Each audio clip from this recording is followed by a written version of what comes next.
So what's going on, Halloween fans and pop culture fans? Welcome back to the JevMan316 Pop Culture Reporter channel. I'm your host, as always, JevMan316, and welcome to another Halloween Ends speculation or update video. So director David Gordon Green commented one time that he submitted the final story for Halloween Ends to John Carpenter, and he asked him, is it too much like Christine? What did he mean by that? Now, I think I've cracked the code, so to speak, about that relationship between the two movies. So let's talk about Halloween Ends and how it could end up being like Christine. Let's go.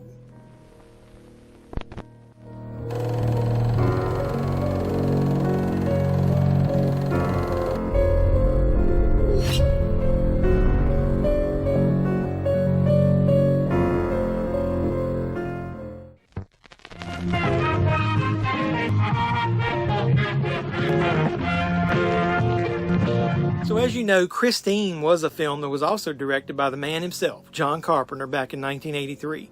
That film centers around a nerd who's named Arnie Cunningham, who buys a junker of a car, happened to be a 1958 Plymouth Fury.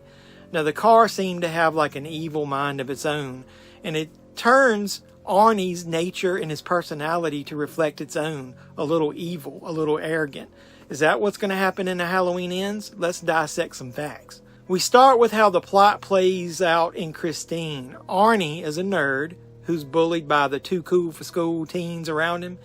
He really only has one true friend, and then he discovers Christine. So when he finds her, she's the shell of her former self. The car's old, rusted, a piece of garbage. Arnie spends time with Christine and learns about her history. He feels some type of cosmic connection. They've both been cast aside by society. They both have been made to feel worthless. Christine and Arnie work together, you know what I mean by that, to restore herself to her original glory. And then Arnie changes the way he acts, the way he looks. Arnie becomes consumed with Christine and how she makes him feel. He wants nothing more than to be cool, and Christine gives all that to him. He even ends up with the girl that he always wanted. Now, we all know Christine was possessed by some type of evil force, and that force influenced Arnie.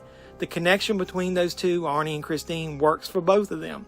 As Arnie's love for Christine grows, so does her protective behavior for Arnie, to the point where Christine kills those who try to harm or bully Arnie.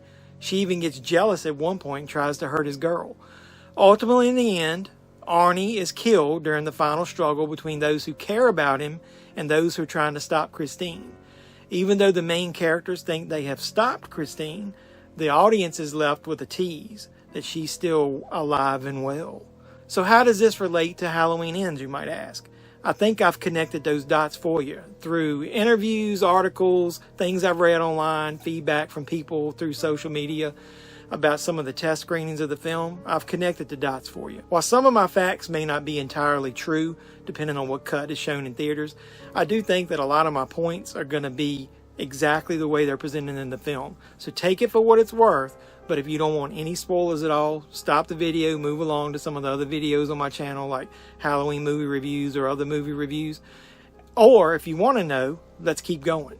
So if you look back at some of my other Halloween Ends videos, I believe that the plot is going to focus heavily on a new character. His name is Corey. So check out those videos, and I describe the character a lot.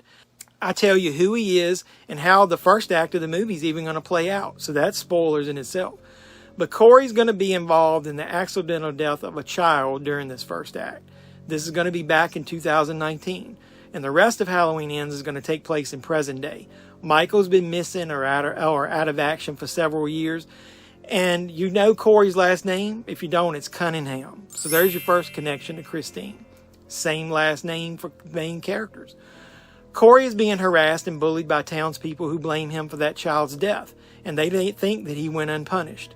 This includes some people his own age and even the police. Sound familiar? Just like Arnie. Corey is made to feel like lesser of a person, even a bad guy, for something he had no control over. This treatment could ultimately leave his mind opened for the idea of revenge. Corey's going to stumble upon Michael by accident, I think. And just like Arnie did with Christine, Michael was a shell of himself because of the events from Halloween 2018 and Halloween Kills. I believe that Corey will ultimately discover Michael and that they're going to be like kindred spirits, some connection.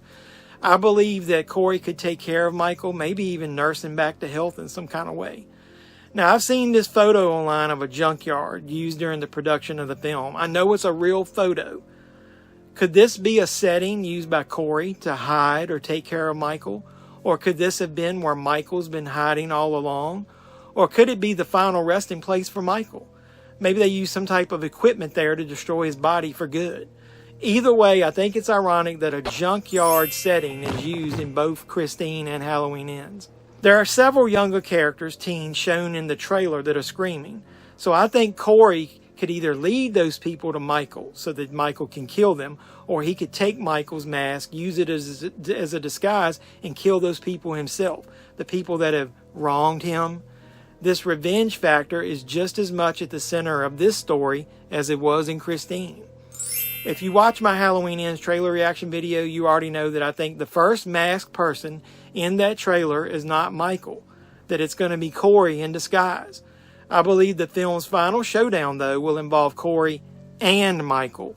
Corey's obsession with Michael will lead him to stalk and attempt to kill Lori and or Allison. Corey will be stopped and possibly be killed. But before that, he would have already led Michael straight to Lori and Allison for the ultimate final battle. Whether Corey is just consumed by the power he gets from being Michael, or if Michael's evil actually consumes Corey as he begins to kill himself wearing Michael's mask, I think Corey will ultimately be killed by Michael Myers himself. Just like Arnie, who was killed because of Christine's power over him and his obsession with the power that Christine gave him. Most of this is obviously speculation on my part, and I have tried to piece together a lot of clues from all this stuff that I've read online. But I don't think I'm going to be far off in my final assessment. Corey is like Arnie, and Michael is like Christine. But what do you think? Will Corey be the focal point of the story, and will his fate play out just like Arnie's did in that movie? Or will Michael serve as the vehicle for Corey's revenge plot?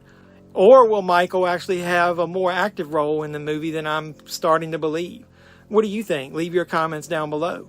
Support my channel any way you can. Like, comment, subscribe, share. Do all that normal YouTube stuff. I love you guys. Keep watching my videos. And I'll keep making them. Check out my Halloween movie series. Check out all my movie reviews. Check out everything on the channel. Please support me. I want to grow this channel, and we can only do it together. So until next time, boys and girls, this is JeffMan316, your pop culture reporter, signing out saying, you guys be safe out there from the boogeyman.